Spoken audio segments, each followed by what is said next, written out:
I just had the most awesome conversation. Uh, so I was there at the gas station and see the young brother give, she was a homeless woman. I see he was like, and she was mumbling to herself, talking to herself. And, he was just standing at the front of the gas station, almost as if he was waiting for somebody. And he says, he says to her, "Man, yeah, I'll give you $1 if you just get away from here." Edomite woman, crazy. She's little. She was talking to herself. She wasn't always there. And it was like, "I'll give you $1 if you just move around." I heard him, and I said, me, me being me. I said, "Well, damn, give me $10, and I'll drive the hell off."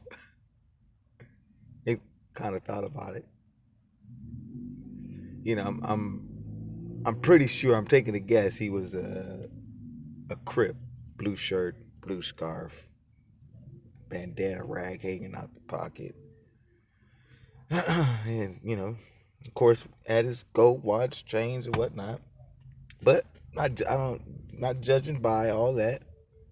You know, if something compels me to speak to you, it's for a reason.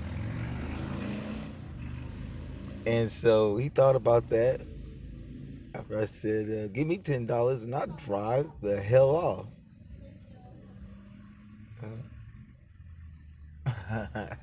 He chuckled. He was like, "You heard me, huh?" It's like, "Yeah." He's like, "You heard me, yeah." And I'm like, "Yeah." And long story short, he's like, "Yeah, I'm fixed to go to the casino." Now he's a Jake, you know. Fixed to go to the casino. I knew he was a Jake, but it's not. Well, I'm getting there. And I'm fixed to go to the casino, and she killing my vibe, my blah blah blah. Okay. I'm just shooting the.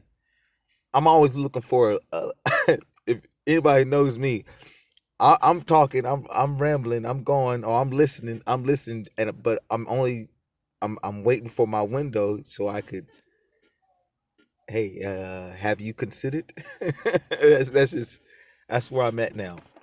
And so he's like a casino, and I'm fixed to go here, there. I'm fixed to go here, there, and she's messing up my vibe. She's here now, messing up my video, trying to give me some motel room key, or I don't know what it is. And I'm like, "Yeah, I can dig it, man. I dig it. I dig it. I understand. I understand." Just jiving. And anyway, we got to the name, and he says, we were just talking. I talk. I'm from the Bay Area. I'm like, "Oh, I'm from the Bay Area. Blase, blase. Lived out in Houston. Oh, I lived out in Philadelphia for. Uh, what's your name?" "Jeremiah," he says. I said, "Oh, okay. My name's House." I say, "Jeremiah." I can't forget that. I say it was today that something said start at Jeremiah 1. And I told him, I said, "Yeah." So I started Jeremiah 1 today. Some said just start back reading from the beginning of Jeremiah. And he was like, "Okay, you in the word." I was like, "Oh, you better believe it." He came and shook my hand. I was like, "Yeah." He said, and I said, this is where I was like, "Well, you know, man, the brother had just a good spirit, okay? I know he was of Israel, had to be of Israel, and this was my confirmation because he says to me, I say, you know, Bibles and parables and all that, and when it says that man of sin would be revealed, that son of perdition, I said that's pertaining to the so-called Caucasian man." And he said, "Yeah." And I looked. I said, "Oh, okay, okay." He's like, "Yeah, yeah, nah, yeah." And so I went for the curveball. I said, okay. I said, yeah, we're Israel. He said, yeah, we're the Israelites. And I said, okay. I said, yeah, that's the so-called Negroes, Latinos, Hispanic.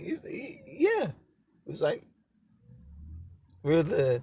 This is where he was kind of, it was like, yeah, he said the 12 tribes of Judah, and I was like, yeah, 12 tribes of Israel. He was like, yeah, Israel. He came back and shook my hand, like as if to say, hey, I appreciate you for correcting me.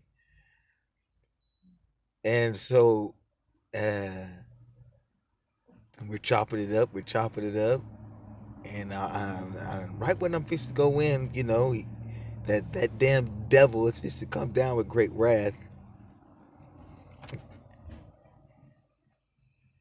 His friend, who looked to be a Caucasian, hey, yo, man, we gotta go. And I said, and he said, you see, hey, we sitting up here, you know. And when he walked off, he said he couldn't think of the scripture, but he said, the wicked flee when no man pursueth. And, and we just both busted out laughing, you know. We just both busted out laughing because here we are, two brothers sitting up there talking about. That's what he said. He said, "Oh yeah, and they got slavery coming to them." I looked at him like, "Hey, it's not often. Let me be transparent. It's not often that in the world I just like meet people who understand this truth or willingly accept it. You know?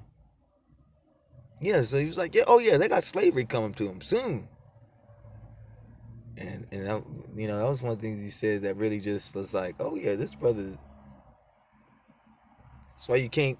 I really wanted to share this testimony because I'm like, you can't really judge nobody. You know what I'm saying? You have to try the spirit by the spirit. What is that spirit? The spirit of truth. Let me see if this brother, if I could, maybe. I told him, hey man, I don't want you to think I'm preaching or teaching. He's like, no, no, go ahead. This is iron sharpening iron. Nodded his head and smiled. You know, but no, this was just I I love how the Almighty. I'm like excited, man. I'm like amped. Because it's nothing like receiving confirmation from the Almighty, because this is a tedious, a narrow path, tumultuous even as far as dealing with people in the world and being down here in the world with folks who don't understand this truth, this gospel. That's why a scripture says, encourage one another. And boy, I tell you, when you come across somebody who understands this truth, it is imperative that you encourage them. You encourage them, man. And oh man, oh man, yeah, almost so happy to the point of tears, man.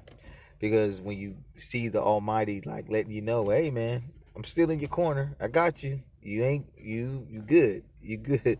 You know. All glory goes to the Most High Yahweh and to His Son Yahweh Shai. All out of love house.